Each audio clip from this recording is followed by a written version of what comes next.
अपने माता पिता के साथ बहुत ही छोटे से मकान में रहती थी। वहीं सोनिया बहुत ही बड़े घर में रहती थी और बहुत अमीर थी। सुमन बहुत ही अच्छी और ईमानदार लड़की थी। सोनिया बहुत ही घमंडी और लालची लड़की थी। परंतु फिर भी वे दोनों बहुत ही अच्छे दोस्त थे।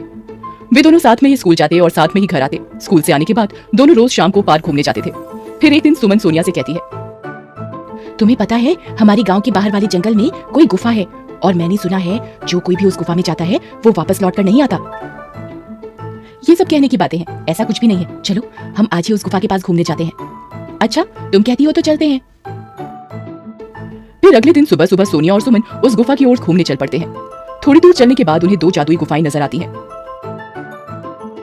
देखा सोनिया, यहाँ दो गुफा हैं, हमें कौन सी गुफा में जाना चाहिए? अरे मुझे क्या पता। सुमन और सोनिया दोनों ये सोच ही रही थीं कि कौन सी गुफा में जाएं। तभी वहां एक परी प्रकट हुई और कहती है, मेरे इस जादुई जंगल में तुम दोनों का स्वागत है और जैसा कि तुम देख सकती हो तुम्हारे सामने दो गुफा हैं। एक गुफा अच्छाई का और दूसरा गुफा बुराई का। अच्छाई की गुफा में जाओगी तो तुम्हें वहां एक वृद्ध महिला मिलेगी जो कई सालों से बीमार पड़ी है। तुम्हें उनकी सेवा करनी होगी। और अगर बुराई की गुफा में जाओगी तो तुम्हें वहां ढेर सारा खजाना मिलेगा। परंतु याद रखना, उस गुफा में एक नागिन रहती है और ये तुम पर निर्भर करता है कि तुम कौन सा मार्ग चुनती हो, अच्छाई का या बुराई का। इतना बोलकर वो परी वहां से गायब हो जाती है। सोनिया, हमें अच्छाई की गुफा में चलना चाहिए। वहां बेचारी बूढ़ी काकी कितने सालों से बीमार पड़ी है। हम उन्हें इस हालत में नहीं छोड़ सकते। हमें जाकर उनकी मदद करनी चाहिए।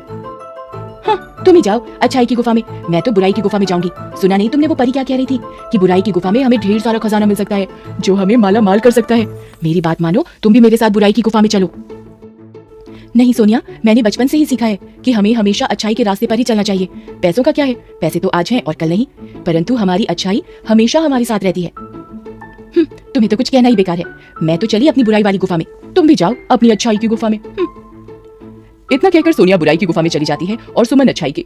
सुमन को थोड़ी दूर चलने के बाद गुफा के अंदर बहुत ही खूबसूरत दुनिया नजर आती है, जहाँ बहुत ही सुंदर सुंदर फूल खिले थे, तरह तरह के फल लगे थे।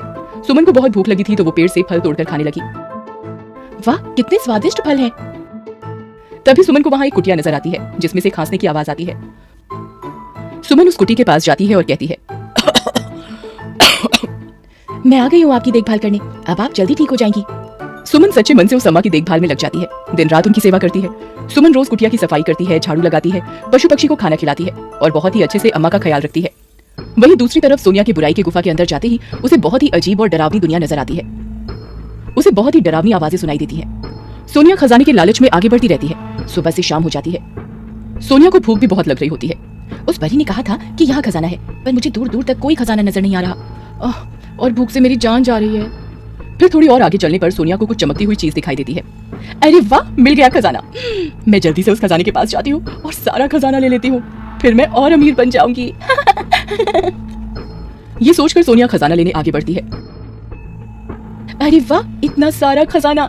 सुमन तो पागल है जो अच्छाई की गुफा में चली गई। अगर वो मेरे साथ बुराई की इस गुफा में आती तो उसे भी इतना सारा खजाना मिलता, पर कोई बात नहीं, अब ये सारा खजाना अकेले मेरा है। ये सोचकर सोनिया जैसे ही खजाने को हाथ लगाती है वो खजाना गायब हो जाता है। अरे ये क्या, ये खजाना मेरे हाथ में क्यों नहीं आ रहा? इसी प्रकार सोनिया जैसे ही खजाने को लेने के लिए हाथ आगे बढ़ाती, खजाना गायब हो जाता और अगर हाथ पीछे करती तो खजाना वापस आ जाता। अरे अरे ये क्या हो रहा है? तभी उसके सामने एक नागिन प्रकट होती है।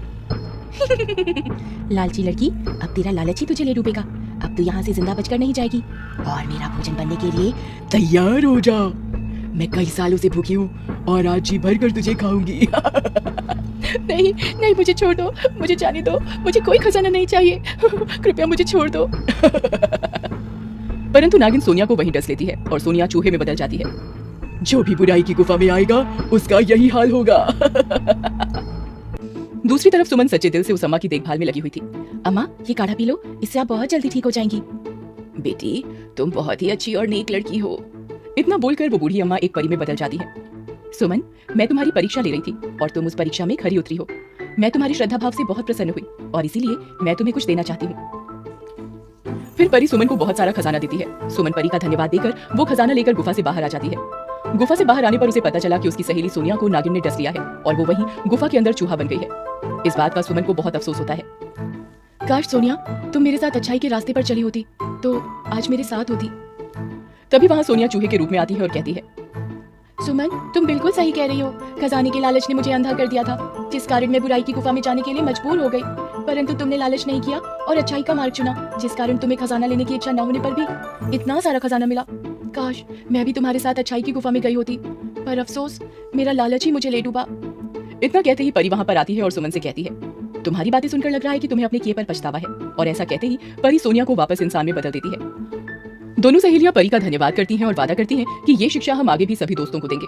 दोस्तों, सच्चाई और ईमानदारी में